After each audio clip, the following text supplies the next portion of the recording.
আপনাদের খুবই দামি কয়েকটা প্রশ্ন আমি হাতে পেয়েছি, অসংখ্য প্রশ্ন আছে, কিন্তু এই কয়টা প্রশ্ন উত্তর আমি ইনশাআল্লাহ দেওয়ার চেষ্টা করবো। বিসমিল্লাহ। প্রথম প্রশ্ন, ফরজ গোসল না করে দীর্ঘ সময় কাটিয়ে দিলে গুনাহ হবে কিনা? ফরজ গোসল এটা বিলম্ব না করে যত দ্রুততার সাথে করা যায় ততই ভালো, স্বাস্থ্যের জন্য ভালো, ঈমান আমলের দৃষ্টিকোণ থেকেও, ইসলামের দৃষ্টিকোণ থেকেও এটি ভালো।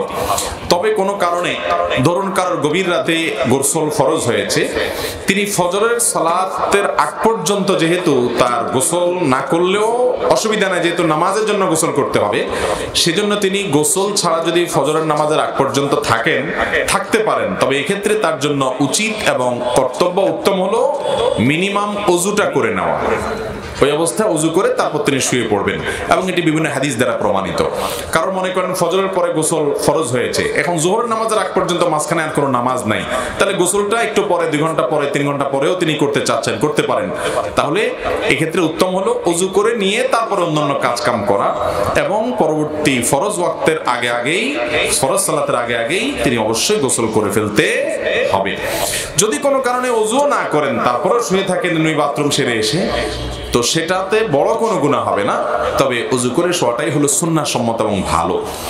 আমাদের সমাজে গোসল ফরজ হওয়ার পর মেয়েরা যদি গৃহস্থলী কাজ করে, তাহলে দেখবেন ফতোয়ার কোনো শেষ নাই।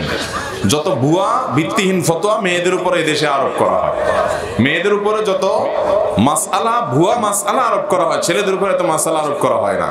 ছেলেটা গোসল ফরজ হওয়ার পরে শুয়ে রয়েছে 2-4 ঘন্টা, কেউ কিছু বলবে না।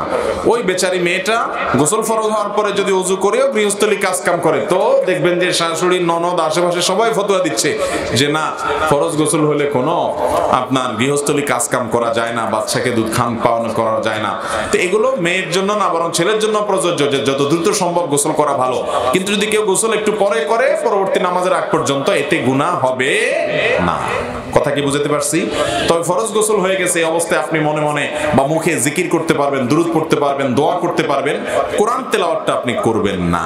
এছাড়া অন্যান্য জিকির আজকার অব্যাহত রাখতে পারবেন। তাহলে খোলাসা কথা হলো, গোসল ফরজ হওয়ার পর বিলম্ব না করে যত দ্রুততার সাথে সম্ভব গোসল করতে হবে। যদি দেরি করতে চান, পরবর্তী নামাজের আগ পর্যন্ত দেরি করতে পারেন, সেক্ষেত্রে ওযু করে নিয়ে দেরি করা, সেটা ঘুমান বা অন্য কোনো কাজ করেন, তার জন্য উত্তম। এরপরে প্রশ্ন,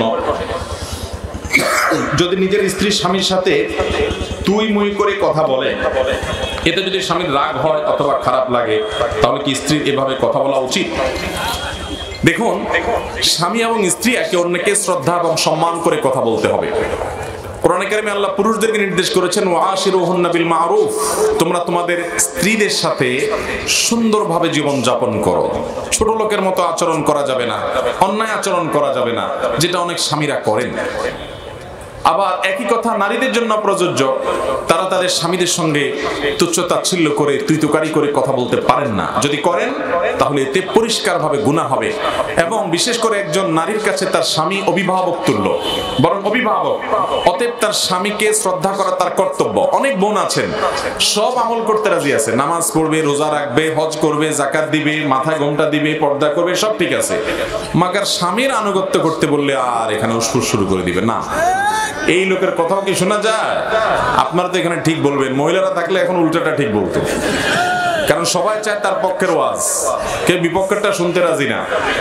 অথচ এই জন্য ডক্টর আব্দুল্লাহ জাহাঙ্গীর রাহিমাহুল্লাহ, আপনাদের এলাকার কৃতি সন্তান, তিনি বলতেন, আমরা আজকাল সবাই অধিকার সচেতন, কেউ কর্তব্য সচেতন না। সবাই নিজের অধিকারটা নিয়ে আমরা আন্দোলন করতে পারি, কিন্তু আমার কর্তব্য আমি কতটুকু আদায় করছি সেটা নিয়ে আত্মজিজ্ঞাসা করতে আমরা রাজি না। অথচ ওইটা করলেই আমার আখিরাতে মুক্তিও হবে, দুনিয়াতে আমি ভালো মানুষ হতে পারবো। আমার অধিকার যদি কেউ নাও দেয়, তাতে আমার তো কোনো গুনাহ হবে না, কিন্তু আমার কর্তব্য পালন না করলে আমার গুনাহ হবে কি হবে না? এই জন্য স্বামীর উচিত তার কর্তব্য নিয়ে তার অ্যানালাইসিস করা, যে আমি আমার স্ত্রীর প্রতি যে কর্তব্য আছে সেটা সঠিকভাবে আদায় করছি কিনা। বিশেষ করে তরুণরা অনেক বেশি আছেন এই সমাজে, আমি আপনাদের কাছে আহ্বান করব, বিয়ে করার পর স্ত্রীকে তুচ্ছ তাচ্ছিল্য করা, ছোট লোকের মতো আচরণ করা থেকে বিরত থাকবেন। আমার নবী করিম সাল্লাল্লাহু আলাইহি ওয়াসাল্লাম স্ত্রীদের অনেক কাজ তার কাছে খারাপ লেগেছে বা ভালো লাগেনি, তারপরও তিনি কখনো স্ত্রীদের সাথে অন্যায় আচরণ তো পরের কথা, তুচ্ছ তাচ্ছিল্য হতে পারে, ছোট লোকের মতো কোনো কথা আমরা যেগুলো করি এগুলোর কথা ঘুণাক্ষরেও কোনোদিন তার জীবনে ছিল না। অতএব আমরা আমার স্ত্রীদের সাথে ভালো আচরণ করবো তো ইনশাআল্লাহ। স্ত্রীর সাথে ভালো আচরণ করলে অনেক মা বাপ খোঁচাখুচি করবে, বলে তো বউ বক্তব্য বেশি হয়ে গেছে। কিন্তু যে যা বলুক, আপনি আরেকজনের মেয়েকে ঘরে তুলে এনেছেন, তার প্রতি অবিচার করতে পারবেন? একই কথা, যেই বোন তার স্বামীকে তুই তুকারি বলেন, সেটা আরো ডেঞ্জারাস, আরো ভয়াবহ। এর কারণে কবিরা গুনাহ হবে, মনে রাখবেন। কারণ আপনি আপনার স্বামীকে অসম্মান করেছেন, আপনি তাকে গালমন্দ করতে পারেন না। মুসলমান কখনো গালমন্দ করতে পারে না। শ্রদ্ধা দিয়ে কথা বলতে হবে। একসাথে থাকতে গেলে মনোমালিন্য হবে। স্বামী স্ত্রীর যৌথ জীবনে দুই কথা কাটাকাটি হবেই হবে। অনেক ছোট লোক আছে, কিছু হলেই নিচের দিকে নেমে যায়, গালিগালাজ শুরু করে দেয়, হাতাহাতি শুরু করে দেয়, তালাকের কথা বলে ফেলে। অনেক মহিলারাও আছে এরকম, কিছু হলে বলে তোর সংসার আর করবো না, বাবার বাড়ি আজকে গেলাম। আছে না নাই? এগুলো কোনো মুসলমানের চরিত্র না। ওই যে একটু আগে হাদিস শোনালাম, যে ব্যক্তি তার আচরণ এবং আখলাককে সুন্দর করেছে, তার জন্য নবীজি সাল্লাল্লাহু আলাইহি ওয়াসাল্লাম জান্নাতের সর্বোচ্চ জায়গায় আল্লাহর কাছ থেকে প্রাসাদ নিয়ে দেওয়ার দায়িত্ব নিয়েছেন। অতএব ঈমানদার কখনো বাজে আচরণ করতে পারে, নিজেকে নিয়ন্ত্রণ করতে হবে। স্বামী উল্টাপাল্টা করছে দেখেই আপনি তাকে তুইতকারি করবেন, তাহলে আপনি কিসে মুসলমান হলেন? মুসলমান তো আত্মনিয়ন্ত্রণ করবে, যে যা খুশি তা বলবে না, ধৈর্য ধারণ করবে, হজম শক্তি থাকবে, ঢোক গিলতে পারবে রাগকে। দুনিয়াতে সবচেয়ে শ্রেষ্ঠ ঢোক আল্লাহর কাছে হাদিসে আসছে, ওই ঢোক যেই ঢোক মানুষের বদমেজাজ এবং রাগ দেখাইতে মনে চায়, তারপরে সে ঢোকটা গিলে ফেলে, এটা হলো সবচেয়ে উত্তম এবং শ্রেষ্ঠ ঢোক আল্লাহ তাআলার কাছে। সবচেয়ে বড় বীর কে জানেন? সবচেয়ে বড় বীর হলো, সবচেয়ে বড় বাহাদুর হলো, নবী সাল্লাল্লাহু আলাইহি ওয়াসাল্লাম বলেছেন, ওই ব্যক্তি, যে ব্যক্তি রাগ করার ক্ষমতা আছে কিন্তু আল্লাহর ভয়ে হজম করে গেছে, বহু কষ্ট হয়েছে, চোখ মুখ লাল হয়ে গেছে, কিন্তু নিজেকে নিয়ন্ত্রণ করছে। আজকে এই রাগের যত্রতত্র ব্যবহারের কারণে সংসারগুলো ভেঙে খান খান হয়ে যাচ্ছে, জায়গা জায়গা মারামারি হচ্ছে, গন্ডগোল ফাসাদ হচ্ছে। ভালো মুসলমান কখনো বদরাগ বদমেজাজ হতে পারে না। অবশ্যই আপনাকে রাগ নিয়ন্ত্রণ করা শিখতে হবে ভালো মুসলমান হতে হলে। আল্লাহ কোরআনে বলেছেন, ওয়াল কাযিমিনাল গায়জ, যারা রাগকে সংবরণ করতে পারে, এদের প্রশংসা আল্লাহ তাআলা করেছেন। অতএব রাগ নিয়ন্ত্রণ করব তো ইনশাআল্লাহ। অনেককে নবী করিম সাল্লাল্লাহু আলাইহি ওয়াসাল্লামের কাছে এক লোক এসে বলছে, ইয়া রাসূলুল্লাহ, আমাকে একটু উপদেশ করেন। নবীজি বলছেন, লা তাকযাব, রাগ করবা না। বলে, ইয়া রাসূলুল্লাহ, বুঝলাম, একটা পাইছি, আরেকটা উপদেশ করেন। বলে, লা তাকযাব, তোমার জন্য আবারও একই উপদেশ, রাগ করবা না। তৃতীয়বার একই কথা বলেছেন। নবী করিম সাল্লাল্লাহু আলাইহি ওয়াসাল্লাম এও বলেছেন, লা তাগদাব ওয়ালাকাল জান্নাহ, রাগ করবা না, জান্নাত তোমার হবে। অতএব বদরাগ নিয়ন্ত্রণ করবো তো ইনশাআল্লাহ। স্বামী স্ত্রীর দাম্পত্য জীবনে একে অন্যকে তুচ্ছতাচ্ছিল্য করে, তুই তুকারি বলে, যত এগুলো হয় সব রাগের কারণে, ঠিক না বেঠিক? এই রাগকে নিয়ন্ত্রণ, রাগ হওয়াটা দোষের না, কিন্তু এটাকে নিয়ন্ত্রণ করতে হবে। যেখানে যতটুকু প্রয়োগ করা দরকার ততটুকু করবে। রাগ প্রয়োগ করতে গিয়ে অন্যায় করবে না, খারাপ কথা, কটু কথা, তুচ্ছ কথা বলবে না। কোন নারী যদি এটা করেন, তিনি গুনাহগার হবেন, তার তওবা করা উচিত, আল্লাহর ভয় করা উচিত। এরপরে প্রশ্ন হলো, আমাদের গ্রামে অনেকে লালনের ভক্ত ও ফকির মতের লোক, তারা মানুষকে লালনের গানের মাধ্যমে বুঝায়, তারা নামাজ পড়ে, এখানে ওয়াজ শুনতে আসছে, সম্পর্কে দয়া করে বলবেন। ভাইরা আমার, আমি কাউকে ছোট করে বা অশ্রদ্ধা করে কথা বলতে চাই না, তবে ইসলাম অত্যন্ত পরিষ্কার। ইসলাম হলো কোরআন এবং সুন্নাহকে অনুসরণ করার নাম। কোরআন এবং সুন্নাহকে আপনি অধ্যয়ন করেন, দিনের আলোর মতো পরিষ্কার হয়ে যাবে যে একজন মুসলমান হিসেবে আপনার কি করা উচিত, কার কি করা উচিত নয়। আমরা বিশেষ করে ইসলামের নামে নানা মতবাদের কথা শুনি। এই আপনার মতবাদগুলোর প্রত্যেকটা নিয়ে আলাদা আলাদা অ্যানালাইসিস আছে। বিশেষ করে বাউলদের যে জীবন আচার, তাদের যে ধর্ম বিশ্বাস, এটা নিয়ে আমাদের 1 ঘন্টার উপর একটা বক্তব্য ইউটিউবে আছে, আপনি সার্চ দিলে সেখানে পেয়ে যাবেন। আমি বহু দিন ব্যয় করে তাদের বই পুস্তক পড়ে তার উপরে ডিটেইল আলোচনা করেছি, আপনি সেটা শুনে নিতে পারেন। আমি অনুরোধ করব, আপনি অনুগ্রহ করে নির্মোহভাবে একটা বার পুরো আলোচনা শোনার চেষ্টা করেন, আশা করছি আপনার কাছে ক্লিয়ার হয়ে যাবে। আমি শুধু এটুকু বলবো, কিয়ামতের আগে ইসলামকে অনেকে অনেকভাবে ব্যাখ্যা করবে। কেউ বলবে নামাজ কালাম পড়ার দরকার নাই, মারিফত এটাই সব। মারিফত কি? মারিফত হলো সব ভিতরে ভিতরে, উপরে কিছু করা লাগবে না। তাদেরকে জিজ্ঞাসা করবেন, আমার নবীজি সাল্লাল্লাহু আলাইহি ওয়াসাল্লাম শুধু নামাজ পড়েন নাই, জীবনের শেষ মুহূর্তে যখন তার নিজের ঘর থেকে তার যে কবর, আপনার মিম্বর, যেটা এই আজকের এই যে মাহফিলের যে আমাদের এই প্যান্ডেল আছে, প্যান্ডেলের স্টেজ থেকে প্যান্ডেলের শেষ মাথা পর্যন্ত এতটুকু দূর হবে না, আরো কম। যারা মদিনায় গেছেন তারা জানেন, নবীজির কবর থেকে ওনার মিম্বর আরো কাছে। এতটুকু জায়গায় পায়ে হেঁটে এসে নামাজ পড়ার মতো ক্ষমতা ওনার শরীরে ছিল না। জীবনের শেষ মুহূর্তে অসুস্থ অবস্থা, তখন আলী এবং আব্বাস রাদিয়াল্লাহু তাআলা আনহুমা দুজনের কাঁধে 2 হাত দিয়ে পুরো শরীরের ভার তাদের উপরে ছেড়ে দিয়ে পাও দুইটাকে মাটির সাথে টানতে টানতে ওই বাসা থেকে মিম্বরের কাছে এসেছেন। তারপরে একা একা ওখানে নামাজ পড়েন নাই, আর জীবনে প্রত্যেকটা ওয়াক্ত নামাজ কিভাবে পড়ছেন সেটা আরো ভালো জানেন। আল্লাহ কোরআনে কারীমে বলেছেন ফাইন খিফতুম ফারজান আও রুকবানা, যদি তোমরা নামাজ পড়তে আশঙ্কা করো রণাঙ্গনে থেকে নামাজ পড়তে গেলে শত্রু তোমাকে শেষ করে দিবে, পায়ে হেঁটে হাঁটতে হাঁটতে হাঁটা অবস্থায় ভ্রমণকারী অবস্থায় নামাজ পড়বে, তারপরও নামাজ মাফ নাই, এরকম একটা গুরুত্বপূর্ণ বিষয় কোরআন এভাবে স্পষ্ট করে বলেছে।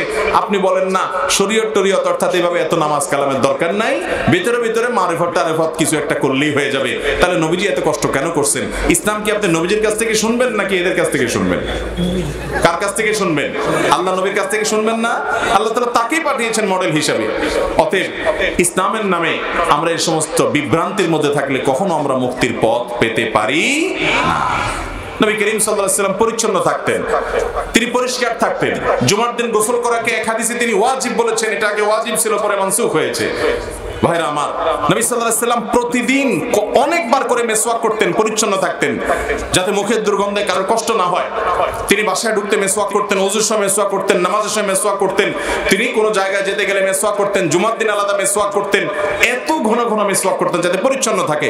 5 বার 5 ওয়াক্তের জন্য ওযু করতেন যাতে পরিচ্ছন্ন থাকে, সুস্থ থাকে, ফ্রেশ থাকে, তিনি পরিপাটি থাকতেন। ইসলামটা সুন্দর। আপনি ইসলামের নামে সালাত চট পরে থাকবেন, চুলের মধ্যে আপনার ময়লা জটলা পাকায় যাবে, আপনার গায়ের থেকে দুর্গন্ধ হবে, আপনি বিড়ি আর গাঁজা খাবেন আর বলবেন এটার নাম ইসলাম। তো তাহলে ভণ্ডামি দুনিয়াতে কিসের নাম হবে? আল্লাহ তাআলা আমাদের এই ভাইদেরকে বুঝার তৌফিক দান করুন। নারীদেরকে আল্লাহ তাআলা সৃষ্টি করেছেন পুরুষদের প্রতি তাদের আকৃষ্ট হবে এবং পুরুষরা তাদের প্রতি আকৃষ্ট হবে। এই জন্য এই ডক্টর খন্দকার আব্দুল্লাহ জাহাঙ্গীর রহমানের একটা কথা আছে স্বর্ণের অক্ষরে লেখার মতো। স্যার রাহমাতুল্লাহ বলতেন যৌনতা এটা প্রমোটেড বাই আল্লাহ সুবহানাহু ওয়া তাআলা, সৃষ্টিগতভাবে যৌনতা প্রমোটেড।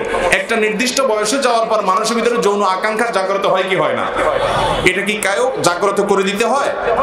মানুষ তো দূরের কথা, পশু পাখিও এরকম যে একটা নির্দিষ্ট এই যে বয়সে যাওয়ার পর এমনিতেই তার ভিতরে যৌন আকাঙ্ক্ষা জাগ্রত হয়। অর্থাৎ যেটা সৃষ্টিগতভাবে যেটা প্রমোটেড হয়ে আছে আগে থেকেই সেটা যথেষ্ট অগ্রসর হয়ে আছে আপনার মধ্যে, সেটার আকাঙ্ক্ষা দারুণভাবে আগে থেকে জেগে আছে। সেই যৌনতা যদি বিজ্ঞাপনের বিলবোর্ডের নামে, নাটক সিনেমার নামে, নোবেলের নামে, বাউলগিরির নামে, ফাউলগিরির নামে, নানা নামে যদি নারী পুরুষকে একসাথ করে ফেলেন এবং যৌন আকাঙ্ক্ষাকে যদি জাগ্রত করে তোলেন, তাহলে প্রমোটেড জিনিসটাকে যদি আরো প্রমোটেড করতে চান 120 স্পিডে গাড়িতে পিছন থেকে আরো বড় গাড়ি দিয়ে ধাক্কা দিয়ে যেরকম দুর্ঘটনার শিকার হবে, যুবকরা তরুণরা ধ্বংস হয়ে ধ্বংসের দ্বার প্রান্তে চলে যাবে। কারণ তাদের যৌনতাটা এমনিতে এই বয়সে প্রমোটেড, এটাকে প্রমোট করতে হয় না, এটাকে কন্ট্রোল করতে হয়, বরং এটাকে আরো বিভিন্ন বিনোদনের নামে যখন উত্তেজিত করা হয়, যুবকদেরকে যখন আরো জাগিয়ে তোলা হয়, তখন যুবকদের যারা ধর্ষণ হয়, পাশবিক নির্যাতন হয়, কোনো আইন করে কোনো শাস্তি দিয়ে এগুলো নিয়ন্ত্রণ করা যাবে না। এগুলো নিয়ন্ত্রণ করতে হলে আল্লাহর বিধানের ভেতরে আসার কোনো বিকল্প পথ আর। অথচ এই বাউলে বিশ্বাসী ভাইরা, আমাদের এই সমস্ত ফকিরি আপনার ধারার বিশ্বাসী ভাইরা, তথাকথিত মারিফতি ধারার ভাইরা, তাদের কাছে নারী পুরুষের সাথে যত মিশবেন তত আপনার আধ্যাত্মিকতা তত বাড়বে। এটা শুধু আমার বক্তব্য নয়, তাদের বহু গানের বক্তব্য। ওই যে আপনার সময় গেলে সাধন হবে না, এই গানের যে কথামালা, এই গানের যে ব্যাখ্যা ইউনিভার্সিটি টিচাররা করেছেন, ওইটা আমি অক্ষরে অক্ষরে আমার এই বক্তব্যে একেবারে বই পৃষ্ঠা সহকারে বিস্তারিত বলেছি, শুনে দেখবেন। অতএব ভাইরা আমার, ইসলাম পরিষ্কার পরিচ্ছন্ন, এখানে কোনো নোংরামো নাই, এখানে কোনো পাগলামো নাই, এখানে কোনো গাঞ্জা খাও খাই নাই, এখানে কোনো চুলের জটলা নাই, এখানে কোনো চুলের ময়লা নাই, এখানে চটপরে ময়লা হয়ে থাকা নাই, এখানে দেশ এবং জাতির বোঝা হয়ে আপনি মাজারে শুয়ে থাকবেন, 2টা পয়সা কামাবেন না, আর্থসামাজিক উন্নয়নে কোনো ভূমিকা রাখবেন না, নিজে বোঝা অন্যের জন্য বোঝা হবেন, সংসার করবেন না। এরকম যদি হয় তাহলে পৃথিবীটা অচল হয়ে যাবে। এরকম অযৌক্তিক জিনিস ইসলামে আল্লাহ আমাদেরকে বুঝার তৌফিক দান করুন। এরপরে প্রশ্ন, আমার মাস্টার্স শেষ, বয়স 30 পূর্ণ, পরিবারের সবাই চায় কোম্পানির চাকরি করি, কিন্তু আমার কৃষি কাজ করতে পছন্দ।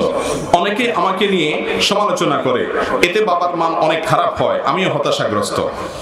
এই প্রশ্নকারী ভাইকে পাইলে আমার একটু বুকে জড়ায় ধরতে ইচ্ছা করছে। এত সুস্থ এবং সুন্দর চিন্তার মানুষ, যুবক আমাদের দেশে আছে মাশাআল্লাহ। ভাইরা আমার, আমাদের মুসলমানদের মধ্যে কেন জানি গোলামি করতে খুব মনে চায়। আমার অফিসে এক ভদ্রলোক আমাদের আসুন্নাহ ফাউন্ডেশনের ত্রাণ কার্যক্রমে অংশগ্রহণ করেছে, ইঞ্জিনিয়ার মানুষ। বললাম ভাই কি করেন? বলে হুজুর বেকার আছি, আমি চাকরির চেষ্টা করছি, চাকরি পাচ্ছি না। তাই বললাম চাকরি কেন করবেন, ব্যবসা শুরু করে দেন। 10 কেজি আম কিনে আমের সিজনে রাস্তার পাশে বসে যান। সাধারণত একটা শিক্ষিত ছেলে এটা শুনলে অপমান বোধ করে, হুজুর আমি তো আপনার কোনো ক্ষতি করি না, আমারে ছোট করলেন কেন আপনি? আমি রাস্তার ধারে বসে আম বিক্রি করবো ফুটপাতে? আইআইইউসিতে চট্টগ্রাম আন্তর্জাতিক ইসলাম বিশ্ববিদ্যালয় ওরিয়েন্টেশন প্রোগ্রামে আমাকে দেওয়া হয়েছে ওরিয়েন্টেশন স্পিকার হিসেবে। আমি সেখানে বলেছি স্টুডেন্টদেরকে যে তোমরা সবাই পড়াশোনা করার পর প্রত্যেকে উদ্যোক্তা হওয়ার চেষ্টা করবে, একটা করে ফার্ম দিবে, ছোট্ট করে বিজনেস শুরু করবে। ব্যবসাতে আল্লাহ তাআলা বরকত দেয়। চাকরি করা হারাম না, চাকরি করা নাজায়েজ না, কিন্তু নবী সাল্লাল্লাহু আলাইহি সাল্লাম তিনি এবং অন্যরা ব্যবসার প্রতি উৎসাহ দিয়েছেন। হ্যাঁ, তিনি অন্যের কাজ করেছেন, আপনি চাকরি করেন, এটা দোষের না, কিন্তু আপনার ভিতরে চেষ্টা থাকবে ব্যবসা করার, কারণ আল্লাহ তাআলা বরকত ব্যবসা দেয়।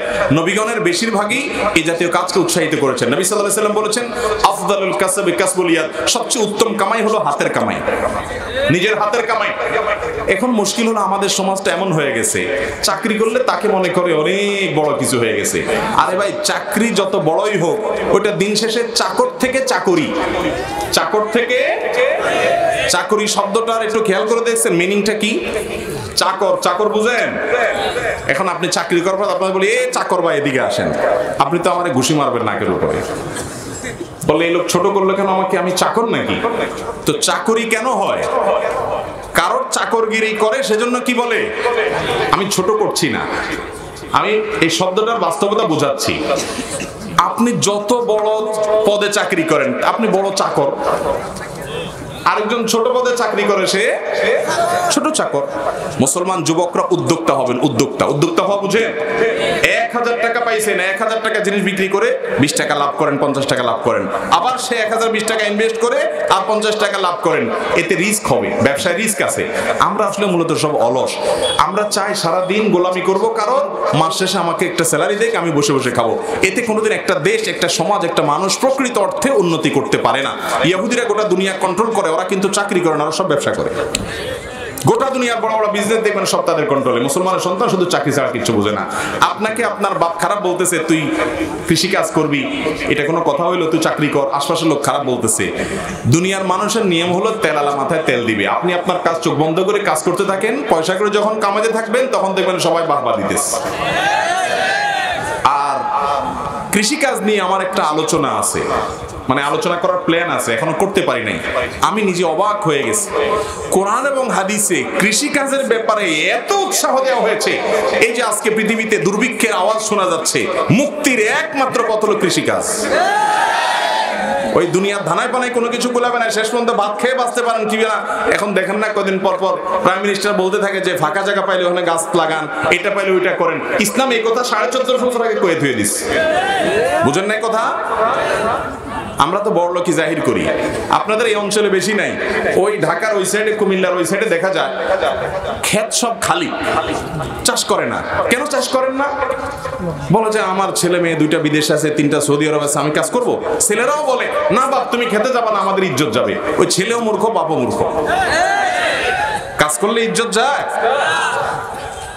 কৃষি কাজ করবে, উনি আরো সুস্থ থাকবে। আর কাজ শুধু নিজের অভাবের জন্য করবে না, আমি চাষাবাদ করব, আমি ফসল উৎপাদন করব। আপনি জানেন, আমি বিষয়ে বক্তব্য দেওয়ার সময় আমার হাতে নাই, চাষাবাদ সম্পর্কে যত ফজিলত আছে এটাকে রীতিমতো ইবাদতে পরিণত করা যায়। নবী সাল্লাল্লাহু আলাইহি ওয়াসাল্লাম বলেছেন, মা মিন মুসলিমিন ইয়াজরাউ যারআন আও ইয়াগরিসু গারসান, কোন মুসলমান যদি কোনো গাছ লাগায়, কোনো ফসল উৎপাদন করার জন্য বীজ বপন করে, ওই গাছ ওই ফসল থেকে যে ফসল উৎপাদন হয় ওখান থেকে মানুষ তো বটে, কোনো পশু পাখিও যদি খায়, আল্লাহ রাব্বুল আলামিন ওই পশু পাখি খেলো, কীট পতঙ্গ পোকামাকড় খেলো, মানুষ খেলো, যতজন খাবে তাদের সবাইকে দান করার, সাদকা করার যে সওয়াব, ওই গাছ লাগানো, ফসল লাগানো মানুষকে আল্লাহ তাআলা সেই সওয়াব দিবেন।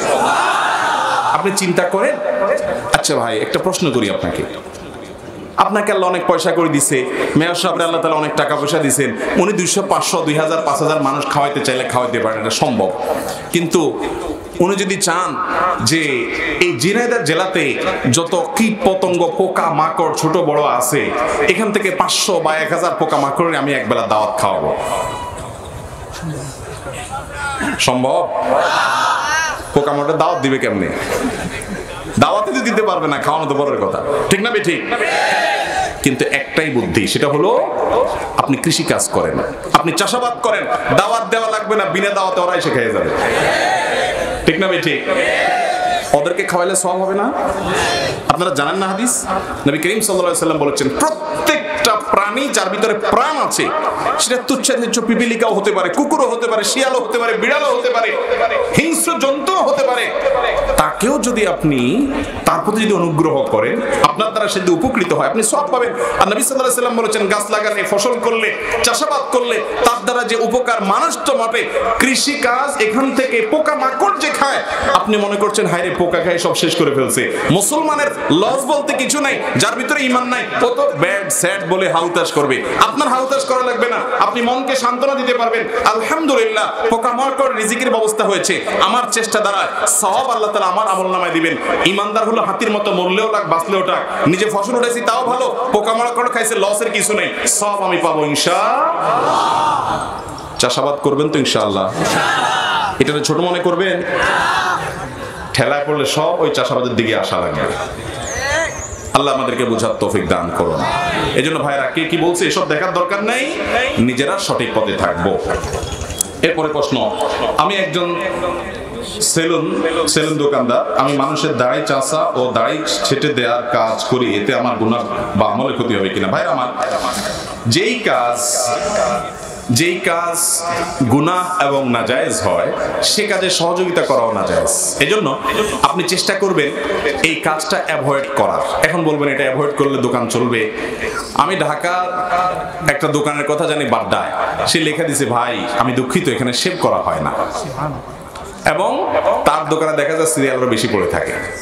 আচ্ছা সিরিয়াল নাই পড়লো, কমই পড়লো, তাই বলে অসুবিধা কি? ইমানদার হালাল রুটির উপরে সে যথেষ্ট মনে করবে। এরপরে প্রশ্ন, আমার বড় মা অর্থাৎ দাদার আম্মা মারা যাওয়ার পর বাড়ির পাশে কবর দেওয়া হয়, পরবর্তীতে অনেক বছর পরে জমির পরিমাপ হলে কবরটা অন্যের সীমানায় পড়ে, এখন কি কবরটা তুলে আমরা অন্য জায়গায় নতুন করে কবর দিতে পারবো? দেখুন, কোন মানুষকে কবর দেওয়ার পর মৌলিক এবং সাধারণ বিধান হলো তার লাশকে যেখানে সেখানে টানাটানি করা, কবর স্থানান্তর করা যাবে না, এটা হলো সাধারণ বিধান। ইসলাম কত সুন্দর জানেন, কারণ এটা তো আল্লাহ তাআলার দেওয়া। মানুষের বানানো জিনিস 10টা সুন্দর হলে 2টা অসুন্দর বের হবে। ইসলাম তো পুরোটাই আল্লাহর দেওয়া, ওহীর মাধ্যমে প্রাপ্ত মানুষের জিনিস, দেওয়া জিনিস নাই। এজন্য এখানে কোনো অযৌক্তিক অসুন্দর কিছু নাই। মানুষের মৃত্যুর পর তার দেহটাকে পর্যন্ত সম্মানের নির্দেশ করে, অসম্মান করা যাবে না। এই জন্য আপনি চাইলে ওটা কাটাছাড়া করবেন, চাইলে আপনি যেখানে সেখানে নিয়ে যাবেন, ফেলে রাখবেন না, সম্মানজনকভাবে দাফন করতে হবে আপনাকে। এই জন্য কবরকে যেখানে সেখানে টানা হেঁচড়া করবেন না, সম্মানজনকভাবে তাকে কবরে থাকতে দিবেন। তার লাশ ওখানে পচে গেলে মাটির সাথে মিশবে, আল্লাহ তাআলা তার সওয়াল জবাবের ব্যবস্থা অলৌকিকভাবে করবেন। এখন প্রশ্ন হলো, যদি অন্যের জায়গায় কবর দিয়ে ফেলেছেন তাহলে সেক্ষেত্রে ফুকাহায়ে কেরাম জায়েজ বলেছেন যে আপনি আরেকজনের জায়গায় কবর দিয়ে ফেলেছেন, এটা পরে জানতে পেরেছেন, তাহলে এই কবরটাকে এর ধ্বংসাবশেষ মাটি হয়ে গেলে সেগুলোকে আপনি তুলে নিয়ে সম্মানজনকভাবে আপনার নিজের বা অন্য কবরস্থানে সেখানে দাফন করবেন, যেহেতু আরেকজনের জায়গায় দাফন হয়ে গেছে। কথা কি বুঝাতে পারছি? আর যদি ওইটাকে কিনে ফেলতে পারেন তাহলে সেটা সবচেয়ে ভালো এবং সবচেয়ে বেটার। আমি দান করতে চাই কিন্তু আমার মা বাবা সেটাতে মানা করে, তাহলে আমি চুরি করে দান করতে পারবো কিনা? নিজের টাকা দান করতে হবে, আরেকজনের টাকা চুরি করে দান করা যাবে না। আপনি চুরি করে আরেকজনের টাকা দান করলে সওয়াব হবে না, বরং কি হবে? আপনি নিজে কামাই করেন। আজকাল যুবকরা শুধু বাবার সম্পদের দিকে তাকায় থাকে। কেন রে ভাই? নিজে কামাই করেন। আমার কাছে এক গাদা প্রশ্ন আছে, হুজুর আমি যুবক মানুষ, গুনাহ থেকে বাঁচতে চাই, আব্বা বিয়ে করায় না। আরে ভাই, আপনি আব্বার বিয়ের দিকে তাকায়, আপনি পয়সা কামাচ্ছেন না কেন? পয়সা কামাইলে বাপ বিয়ে করবে, মেয়ের বাপরা এমনি তুলে নিয়ে চলে যাবে।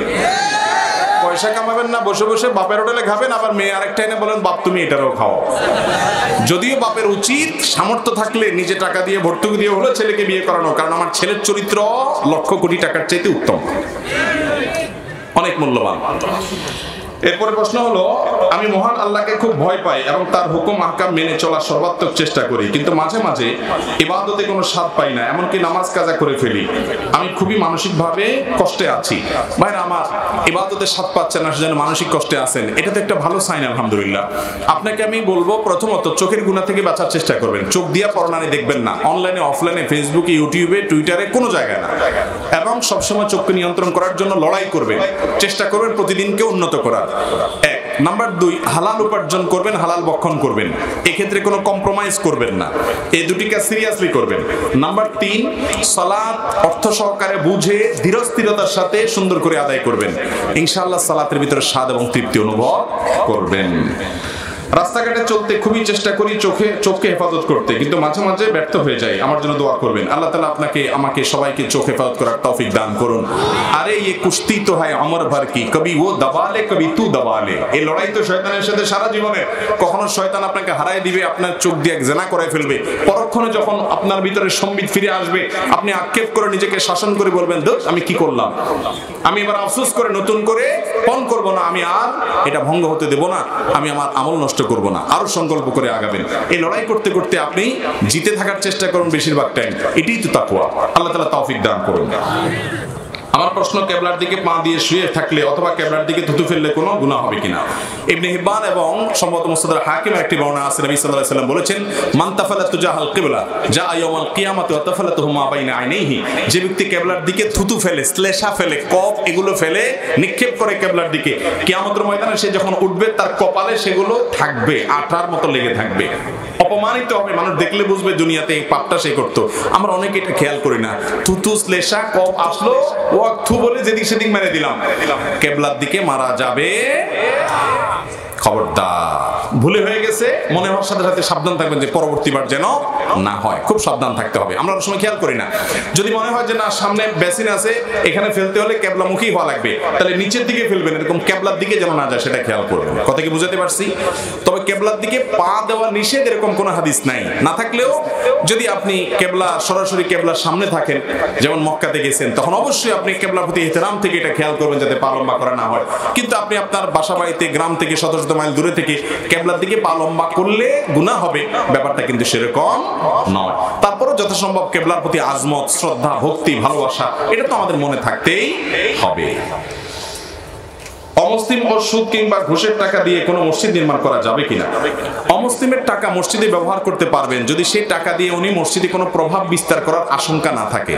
অনেক অমুসলিম আছেন, তিনি অমুসলিম কিন্তু তিনি চান মুসলমানদের কোনো ভালো কাজে অংশগ্রহণ করতে, তার কাছ থেকে সে টাকা নেওয়া যাবে, শর্ত হলো ওই টাকা দিয়ে তিনি মসজিদ বা ওই ভালো কাজে প্রভাব বিস্তার করে সেখানে কোনো শিরক বা অন্যায় করাবেন এরকম কোনো আশঙ্কা যদি না থাকে, তিনি ভালোবেসে দিচ্ছেন, তাহলে তাকে আপন করার জন্য, ইসলামের সৌন্দর্য দেখতে সুযোগ করে দেওয়ার জন্য তার দান গ্রহণ করা যাবে।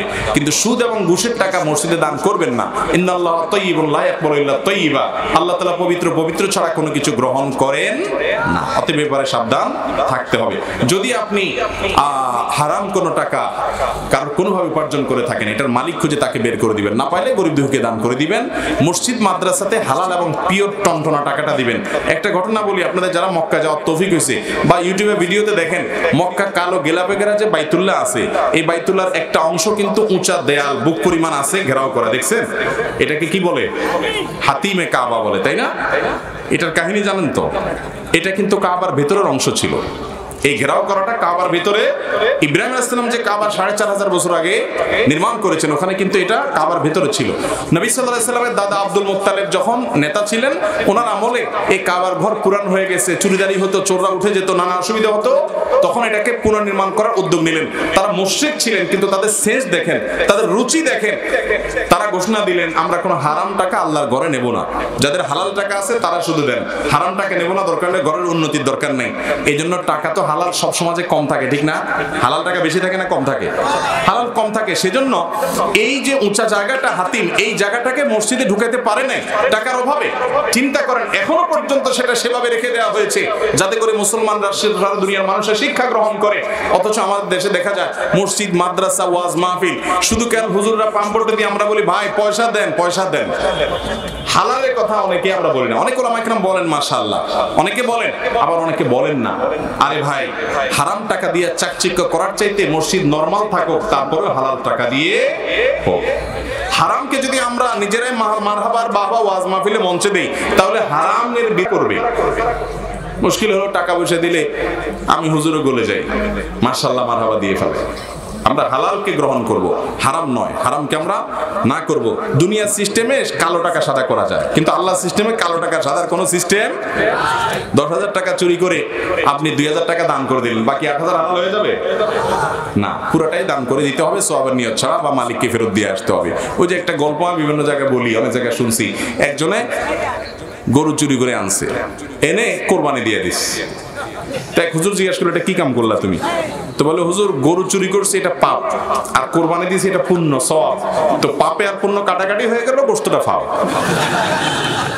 এসব সহজ সম্মেলন করলে মায়ের একটাও নিচে পড়বে না আল্লাহর কাছে গিয়া, চালাকি করলে সব জায়গায় চলবে না। এই জন্য আল্লাহর ঘরের জন্য হালাল টাকা দেবো, ঠিক আছে তো ইনশাআল্লাহ? শেষ প্রশ্ন, গরু ছাগলকে মেডিসিন জাতীয় খাবারে মোটা তাজা করে বিক্রির বিধান কি, দয়া করে জানাবেন।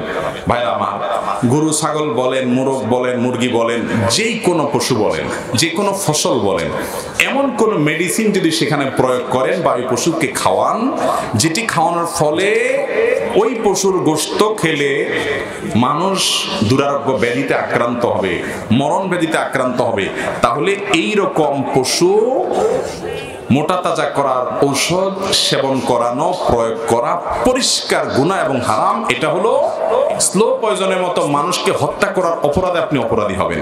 যারা গরু মোটা তাজা করেন, অনেক ভাইরা আছেন, ভাইরে কয়দিন দুনিয়াতে টিকে থাকবেন, আল্লাহর কাছে যাওয়া লাগবে। বাংলাদেশের কথা বলি, আমার বাবা ক্যান্সারে আক্রান্ত হয়ে দুনিয়া থেকে চলে গেছেন কিছুদিন আগে, আপনারা অনেকে জানেন। আমি তখন হাসপাতালে ঢুকে ডাক্তারদের সাথে ঘন্টাকে ঘন্টা বৈঠক করেছি, অনেক সিনিয়র ডাক্তারদের সাথে।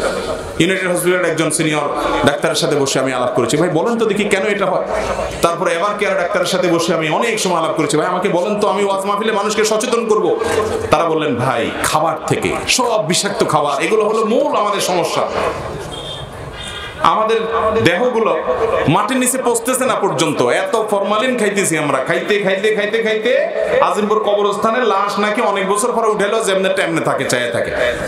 তার মানে ওই যে ফরমালিন দিয়া মাছ গোশত তাজা রাখতেছে, এটা খাইতে খাইতে ওই লাশও সারা জীবন তাজা থাকতেছে, মরে শেষ হয়ে যাচ্ছে, ওখানে মাটির সাথে মাটিতেও খাচ্ছে না, এই অবস্থা হয়ে গেছে। ভাইরা আমার, কিডনির রোগী বাংলাদেশে এখন এই পরিমাণ, এত বেশি কিডনির রোগী যে আমাকে একজন কিডনির রোগী স্পেশালিস্ট উনি বলেছেন যে ভাই, বাংলাদেশে যতগুলো ডায়ালিসিস মেশিন আছে, একটা ডায়ালিসিস মেশিনে স্লট খালি থাকে না, এত পরিমাণ রোগী আমাদের দেশে। যা কিডনির রোগ হয়ে গেছে, ডায়ালিসিস করা লাগে, সে নিজেও ধ্বংস হয়, পরিবারকে শেষ করে ফেলে, কারণ পুরো পরিবার সাফার করে, যা লক্ষ লক্ষ টাকা চলে যায়, মরেও না বাঁচেও না, এমন একটা অবস্থার মধ্যে পড়ে যায় এই খাবার থেকে, এই বিষাক্ত খাবার থেকে। ক্যান্সার আজকে ঘরে ঘরে, আগে একটা জেলাতে একটা এলাকাতে একজন ক্যান্সার রোগী শুনলে সব অবাক হতো, এখন ঘরে ঘরে ক্যান্সার, জনে জনে ক্যান্সার, চারপাশে তাকালে দেখবেন ক্যান্সার রোগী মানুষ মারা যাচ্ছে। ভাইরা আমার, এই দুরারোগ্য ব্যাধি থেকে বাঁচার জন্য আমরা নিজেরাও স্বাস্থ্য সচেতন হয়েব, স্বাস্থ্য সম্মত খাবার গ্রহণ করব, ক্ষতিকর খাবার গ্রহণ করব না। আর যারা সামান্য মুনাফার জন্য গরু বলেন, হাঁস বলেন, মুরগি বলেন, ছাগল বলেন, মোটা তাজা কারণ ওষুধ দিচ্ছেন, বিষাক্ত ইনজেকশন দিচ্ছেন, যেগুলো দিয়ে গরু বা ছাগল ফুলে যাবে, আপনি সামান্য কিছু পয়সা বেশি পাবেন, আপনার এই পয়সার কারণে একটা মানুষ মৃত্যুর দিকে ধুকে ধুকে চলে যাবে, সে কষ্ট পাবে, অসুস্থ হবে, তার পরিবার সর্বশান্ত হবে, আল্লাহর কাছে জবাবদিহি করা লাগবে। অতএব এগুলো প্রয়োগ করা জায়েজ নাই, পরিষ্কার গুনাহের কথা। আল্লাহ আমাদেরকে বুঝার তৌফিক দান করুন। সৎ সাহস রেখে অল্প উপার্জন হোক, তারপরে আল্লাহ তাআলা এই হারামকে, অন্যায়কে বর্জন করার মতো ঈমানি শক্তি আমাদেরকে দান করুন।